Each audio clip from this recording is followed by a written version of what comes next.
બધા ધર્મજનો પ્રભુનો આશીર્વાદ ચેનલમાં ફરી એકવાર હું આપનું સ્વાગત કરું છું.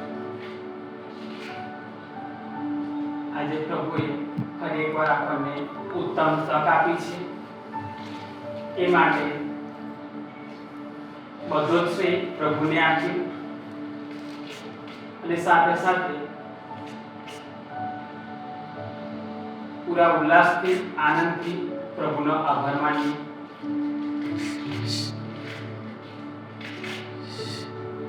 તમે બધાએ સાંભળ્યું જે આપણે ગીત સાંભળ્યું, પ્રભુ પર તું રાખ વિશ્વાસ.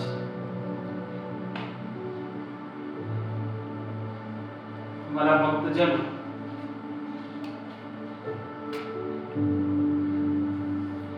એ આપણને પોતાને જ ખબર છે કે આપણો વિશ્વાસ પ્રભુ પર કેટલો છે. એ પ્રશ્ન આપણે આપણી જાતને જ કરવો રહ્યો. આજનો શુભ સંદેશ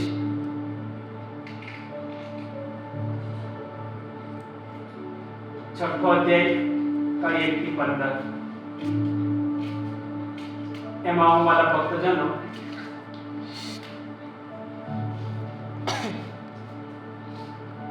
સાતમી અને આઠમી કલમ વાંચું છું. તમે ધ્યાનથી સાંભળજો. ફિલિપે જવાબ આપ્યો, 200 રૂપિયા મોણના રોટલા લાવીશું તોય બધાને થોડો થોડે નહીં આવે. તેમના શિષ્યોમાંના એકે, સિમોન પીતરના ભાઈ આંદ્રિયાએ તેમને કહ્યું, અહીં એક છોકરા પાસે જવના 5 રોટલા અને 2 મચ્છી છે, પણ આટલા બધામાં એનો શો હિસાબ?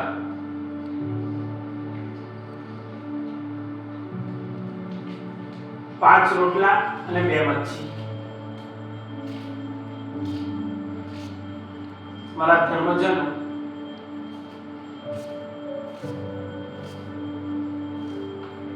પ્રભુએ કહ્યું કે બધાને નીચે બેસાડી દો.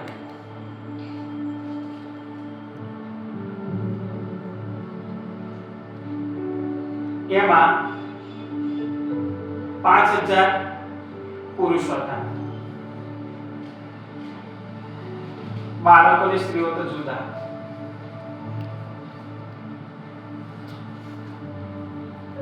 આમાં એક મોટો ચમત્કાર હોય તો એ છે કે એક નાના છોકરાના હાથમાં જવના 5 રોટલા અને 2 મચ્છી.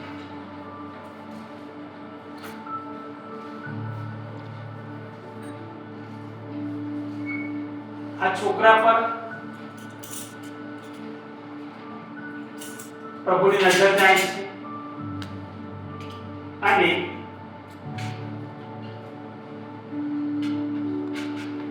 પ્રભુ એમાંથી શિષ્યોને કહે છે કે 5 જવના રોટલા અને મચ્છી મારી પાસે લાવો. પ્રભુને જ્યારે પ્રભુના હાથમાં આપવામાં આવે છે જવના 5 રોટલા અને 2 મચ્છી, પ્રભુ પિતા પરમેશ્વર સાથે વાત કરે છે પ્રાર્થના દ્વારા.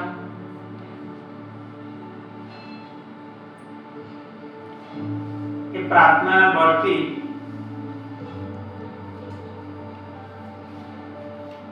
પાંચ રોટલા અને 2 મચ્છી શિષ્યોને કહેવામાં આવે છે કે બધાને વહેંચી આપો. અને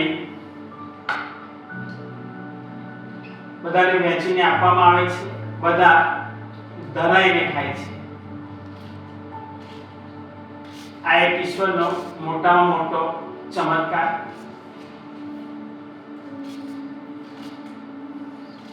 પ્રભુએ પિતા પરમેશ્વર પર વિશ્વાસ રાખ્યો અને પિતા પરમેશ્વરના હાથમાં બધું સોંપી દીધું, અને આ એક મોટો ચમત્કાર થયો. શું શક્ય છે ખરું કે 5 રોટલા અને 2 મચ્છીમાંથી 5000 લોકો જમી શકે? તમે અને હું જાણું છું, આપણે જાણીએ છીએ કે આ શક્ય છે, પણ આપણું પવિત્ર બાઇબલ માં એવું નોંધેલું છે, એવું લખેલું છે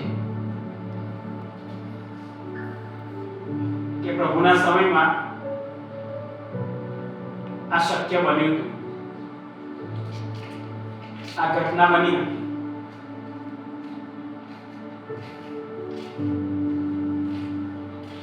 એમાં પ્રભુ કહે છે,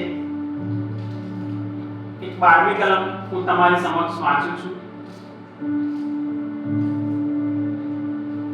જ્યારે બધા ધરાઈ ગયા ત્યારે તેમણે શિષ્યોને કહ્યું, તમે છાણેલા ટુકડા ભેગા કરી લો, જેથી કશું નકામું ન જાય.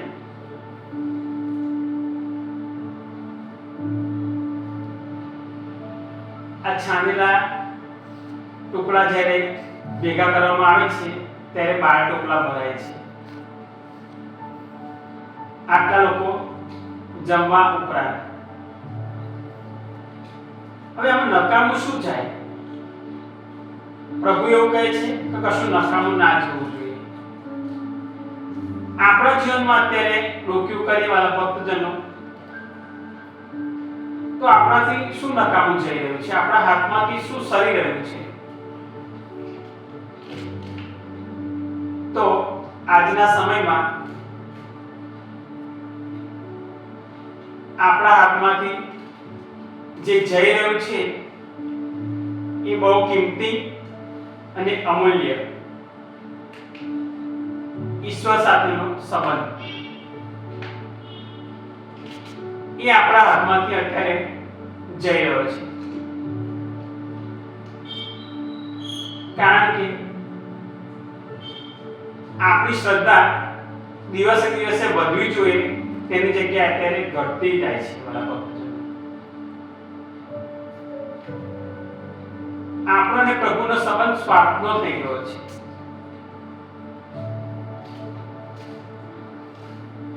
જેમ પિતા પરમેશ્વરનો અને પ્રભુ ઈસુનો જે સંબંધ હતો, એ પ્રભુ એક હાથ મારે અને પિતા પરમેશ્વર જેવું પ્રભુ ઈસુ કહેતા હતા તેવું જ કરતા હતા.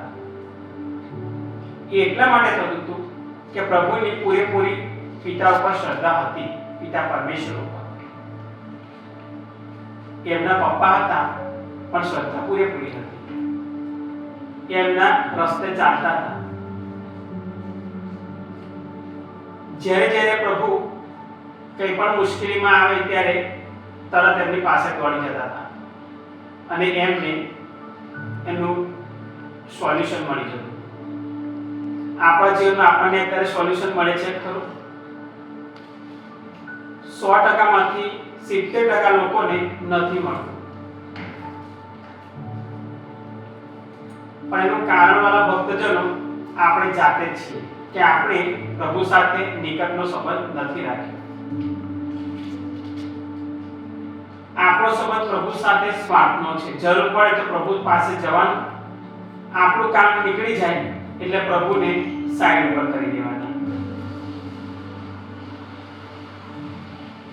આ શક્ય એટલા માટે બન્યું કે 5 રોટલા અને 2 મચ્છીમાંથી 5000 ઉપરાંત લોકો જમી શકે એટલા માટે બન્યું કે એમાં શ્રદ્ધા સમાયેલી હતી, વિશ્વાસ સમાયેલો હતો, પૂરેપૂરી ભક્તિ અને પ્રાર્થના સમાયેલી હતી, સમર્પણ સમાયેલું હતું. અત્યારે વાળા ભક્તજનો આપણે પ્રભુને કેટલો સમય આપીએ છીએ? કદાચ હું કહું તો 5 મિનિટ પણ આપણે નથી